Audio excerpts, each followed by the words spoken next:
اور जिस ने दुनिया में यानी पहले मरहले में जो जितना जितना किया था उसको आखिरा में पूरा पूरा बदला दिया जाएगा। जिसने जितना जमीन के जहन्नम बनने में हिस्सा डाला होगा उसे उतना ही इस जहन्नम को भुगतना होगा। खुद को उलमा कहलवाने वाले इंसानियत के दुश्मन और इनके अंधे मुकल्लद आंखें बंद करके बंदरों की तरह इनके पीछे चलने वाले कभी भी इस जहन्नम से नहीं निकल सकेंगे। और वो जो खुद को इंसानियत के मोहसिन करार देते हैं, साइंसदान, इंजीनियर्स, प्रोफेसर्स, डॉक्टर्स, बैंकर्स, लीडरान और ऐसे बाकी तमाम के तमाम लोग जो जमीन को जहन्नम बना रहे हैं और उल्टा वो ये समझ रहे हैं कि वो तो बहुत अच्छे अमाल कर रहे हैं, वो तो इंसानियत की खिदमत कर रहे हैं, वो भी कभी भी इस जहन्नम से नहीं निकल पाएंगे। रही बात दोबारा जिंदा करने की, जो अक्सरियत के लिए तस्लीम करना बहुत मुश्किल है, तो उनसे सवाल है कि जरा गौर करो, इस सवाल का जवाब दो कि जब तुम्हें वजूद में लाया गया, जब तुम्हें पहली बार वजूद में लाया गया, तो क्या तुमसे पूछकर, तुमसे इजाजत लेकर वजूद में लाया गया? क्या तुम्हारी मर्जी जानकर तुम्हें वजूद में लाया गया?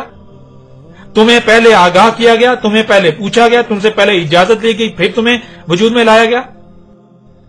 अगर तो तुम्हारी मर्जी से, तुम्हारी इजाजत से, तुम्हें पूछकर या तुम्हें बताकर, तुम्हें आगाह करके दुनिया में लाया गया, तब तो ठीक है, तब दोबारा भी वैसा ही होगा।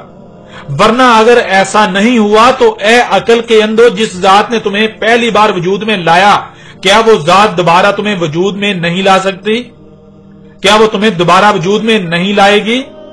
उसने तुम्हें पहली बार वजूद में लाया और तुम उसके साथ दुश्मनी करो, जिस मकसद के लिए तुम्हें वजूद में लाया वो मकसद पूरा ना करो, उसके साथ दुश्मनी करो, तो क्या वो तुम्हें दोबारा वजूद में नहीं लाएगी ताकि तुम्हें सजा और जजा दे, तुम्हें बदला दे, या ऐसे ही छोड़ देगी?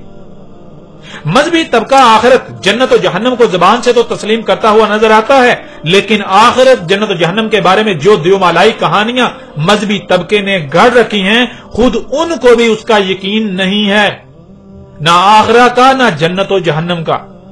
और जाहिर है यकीन किया भी कैसे जा सकता है जब जन्नत और जहन्नम से मंसूब करके ऐसी खुद साता दियोमालाई कहानियां गढ़ रखी हैं जिनका कोई वजूद ही नहीं, तो फिर यकीन कैसे होगा? फिर यकीन कैसे हो सकता है? कैसे किया जाएगा? और दूसरी तरफ जो खुद को मुल्हिद, लिबरल या फिर पढ़े लिखे कहलवाते हैं, जो साइंस के मतवाले हैं, वो मजहबी तबके की आखिरत, जन्नत और जहन्नम के बारे में खुद साता गढ़ रखी हुई दियोमालाई कहानियों का इनकार करने की बजाय उल्टा आखिरा का ही इनकार कर देते हैं, जन्नत और जहन्नम का ही इनकार कर देते हैं।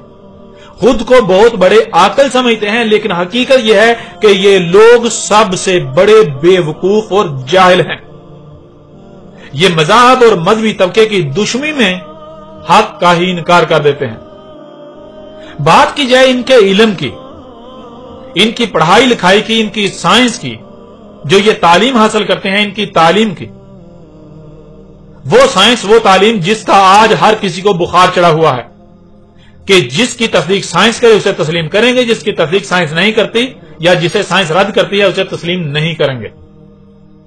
तो हम आखिरत इनके सामने रख रहे हैं कि आखिरत क्या है, जन्नत और जहन्नम क्या है, और हम इन्हें और इनकी साइंस को, इनकी तालीम को, इनकी यूनिवर्सिटियों को, इनके साइंसदानों को खुलम खुला चैलेंज करते हैं कि ये इस हक का रद्द करके दिखाएं। रही बात दोबारा उठाकर खड़ा करने की, तो उसका भी दुनिया की कोई ताकत रद्द नहीं कर सकती, ना ही इनकी साइंस उसका रद्द कर सकती है, बल्कि इनकी साइंस उल्टा उसकी तस्दीक ही करेगी।